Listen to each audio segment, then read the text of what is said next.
Hi ಎಲ್ಲರಿಗೂ ನಮಸ್ಕಾರ. ಸಂಜಿ ಸವಿರುಚಿ ಯೂಟ್ಯೂಬ್ ಚಾನಲ್ಗೆ ಸ್ವಾಗತ. ಇವತ್ತು ಪಾಲಕ್ ಪನ್ನೀರ್ ಮಾಡೋದನ್ನು ತೋರಿಸ್ತೀನಿ, ನೋಡ್ಕೊಳ್ಳೋಣ ಬನ್ನಿ.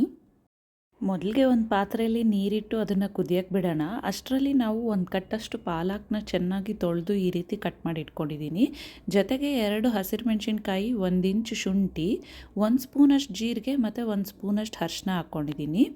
ಇದೆಲ್ಲದನ್ನು ಪಾತ್ರೆಯಲ್ಲಿ ಚೆನ್ನಾಗಿ ಒಂದು 5 ನಿಮಿಷ ಕುದಿಸ್ಕೋಬೇಕು.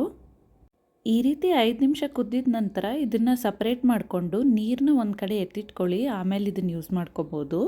ಈ ಸೊಪ್ಪೆಲ್ಲ ಸ್ವಲ್ಪ ತಣ್ಣಗಾದ್ಮೇಲೆ ಇದನ್ನೆಲ್ಲ ಮಿಕ್ಸಿ ಮಾಡಿಕೊಂಡು ನೀಟಾಗಿ ಫೈನ್ ಪೇಸ್ಟ್ ಮಾಡ್ಕೋಬೇಕು. ಇದನ್ನು ಮಿಕ್ಸಿ ಮಾಡ್ಕೋಬೇಕಾದ್ರೆ ಒಂದು 5ರಿಂದ 6 ಗೋಡಂಬಿ ಕೂಡ ಸೇರಿಸ್ಕೊಂಡ್ರೆ ಕನ್ಸಿಸ್ಟೆನ್ಸಿ ಥಿಕ್ಕಾಗಿ ಬರುತ್ತೆ ಮತ್ತು ಕ್ರೀಮಿ ಟೇಸ್ಟ್ ಕೂಡ ಬರುತ್ತೆ. ಈಗ ಒಂದು ಬಾಣಲಿ ಇಟ್ಟು ಬಾಣಲಿಗೆ 1 ಸ್ಪೂನಷ್ಟು ಎಣ್ಣೆ ಹಾಕ್ಕೊಂಡು ಡೈಸ್ ಮಾಡಿ ಇಟ್ಕೊಂಡಿರೋಂಥ ಪನ್ನೀರನ್ನ ಇದಕ್ಕೆ ಸೇರಿಸ್ಕೊಂಡು ಸ್ವಲ್ಪ ರೋಸ್ಟ್ ಮಾಡ್ಕೋಬೇಕು. ಈ ರೀತಿ ಮಾಡೋದ್ರಿಂದ ಪನ್ನೀರ್ ಸ್ವಲ್ಪ ಸಾಫ್ಟ್ ಆಗುತ್ತೆ ಗ್ರೇವಿ ಒಳಗಡೆ. ಇಲ್ಲಾಂದರೆ ಸ್ವಲ್ಪ ಹಸಿ ಹಸಿ ಪನ್ನೀರ್ ತಿಂದಂಗೆ ಅನಿಸ್ತಾ ಇರುತ್ತೆ. ಜಾಸ್ತಿ ಕೂಡ ಇದನ್ನು ಫ್ರೈ ಮಾಡ್ಕೋಬಾರ್ದು. ಜಸ್ಟ್ ಒಂದು 2 to 3 ಮಿನಿಟ್ಸ್ ಫ್ರೈ ಆದರೆ ಸಾಕು. ಗ್ರೇವಿ ಮಾಡೋಕ್ಕೆ ಒಂದು ದೊಡ್ಡ ಬಾಣಲಿ ಇಟ್ಟು ಬಾಣಲಿಗೆ 1 ಸ್ಪೂನಷ್ಟು ಬೆಣ್ಣೆ ಹಾಕ್ಕೊಳ್ಳೋಣ. ಬೆಣ್ಣೆ ಕರಗಿದ ಮೇಲೆ ಇದಕ್ಕೆ ಹೋಲ್ ಸ್ಪೈಸಸ್ ಆ್ಯಡ್ ಮಾಡ್ಕೊಳ್ಳೋಣ. ಪಲಾವ್ ಎಲೆ, ಚಕ್ಕೆ, ಮೊಗ್ಗು, ಲವಂಗ, ಜೀರಿಗೆ ಇಷ್ಟು ಹಾಕ್ಕೋಬೇಕು.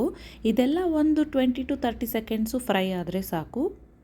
ಸ್ಪೈಸಸ್ ಎಲ್ಲ ಸ್ವಲ್ಪ ಬಿಸಿ ಆದಮೇಲೆ ಸಣ್ಣದಾಗಿ ಹೆಚ್ಚಿಟ್ಕೊಂಡಿರೋಂಥ ಈರುಳ್ಳಿ ಹಾಕ್ಕೋಬೇಕು.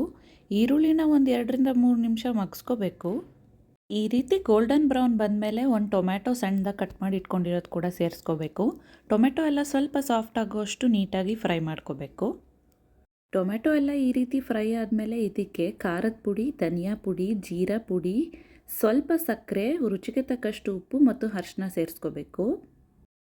ಇದೆಲ್ಲ ಸೇರಿಸ್ಕೊಂಡಿದ್ದಾದಮೇಲೆ ಒಂದು 30 to 40 ಸೆಕೆಂಡ್ಸ್ ಅಷ್ಟು ನೀಟಾಗಿ ಫ್ರೈ ಮಾಡ್ಕೋಬೇಕು. ಈ ರೀತಿ ಟೊಮೆಟೊ, ಈರುಳ್ಳಿ ಎಲ್ಲ ಫ್ರೈ ಆದಮೇಲೆ ನಾವು ಮಾಡಿಟ್ಕೊಂಡಿರೋಂಥ ಪೇಸ್ಟ್ ಕೂಡ ಇದಕ್ಕೆ ಸೇರಿಸ್ಕೋಬೇಕು. ರುಬ್ಬಕ್ಕೆ ಅರಿಶಿನ ಹಾಕ್ಕೊಂಡಿರೋದ್ರಿಂದ ಗ್ರೀನ್ ಕಲರ್ ಸೊಪ್ಪಿಂದು ಹಾಗೆ ರಿಟೇನ್ ಆಗಿರುತ್ತೆ. ಇದು ನೋಡೋಕ್ಕೂ ತುಂಬ ಚೆನ್ನಾಗಿ ಕಾಣಿಸುತ್ತೆ.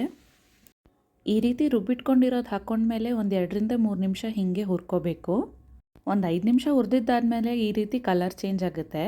ಆಗಲೇ ನಾವು ಎತ್ತಿಟ್ಕೊಂಡಿದ್ದಂಥ ನೀರು ಮತ್ತು ಇದಕ್ಕೆ ಎಕ್ಸ್ಟ್ರಾ ಸ್ವಲ್ಪ ವಾಟರ್ ಕೂಡ ಸೇರಿಸ್ಕೊಂಡು ಸ್ವಲ್ಪ ಚೆನ್ನಾಗಿ ಬಾಯ್ಲ್ ಮಾಡ್ಕೋಬೇಕು.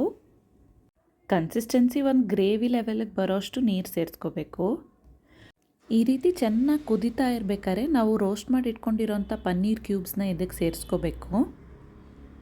ಪನ್ನೀರ್ ಕ್ಯೂಬ್ ಸೇರಿಸ್ಕೊಂಡಿದ್ದ ನಂತರ ಒಂದು 5 ನಿಮಿಷದಷ್ಟು ಚೆನ್ನಾಗಿ ಕುದಿಸ್ಕೊಂಡ್ರೆ ಪನ್ನೀರ್ ಒಳಗಡೆ ಫ್ಲೇವರ್ ಎಲ್ಲ ನೀಟಾಗಿ ಇಳ್ಕೊಳ್ಳುತ್ತೆ.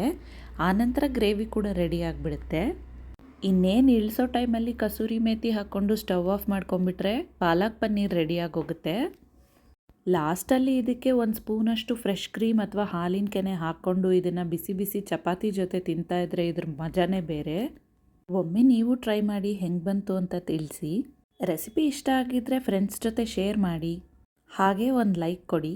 ಚಾನಲ್ನ ಸಬ್ಸ್ಕ್ರೈಬ್ ಆಗೋದಂತೂ ಮರಿಲೇಬೇಡಿ. Thank you.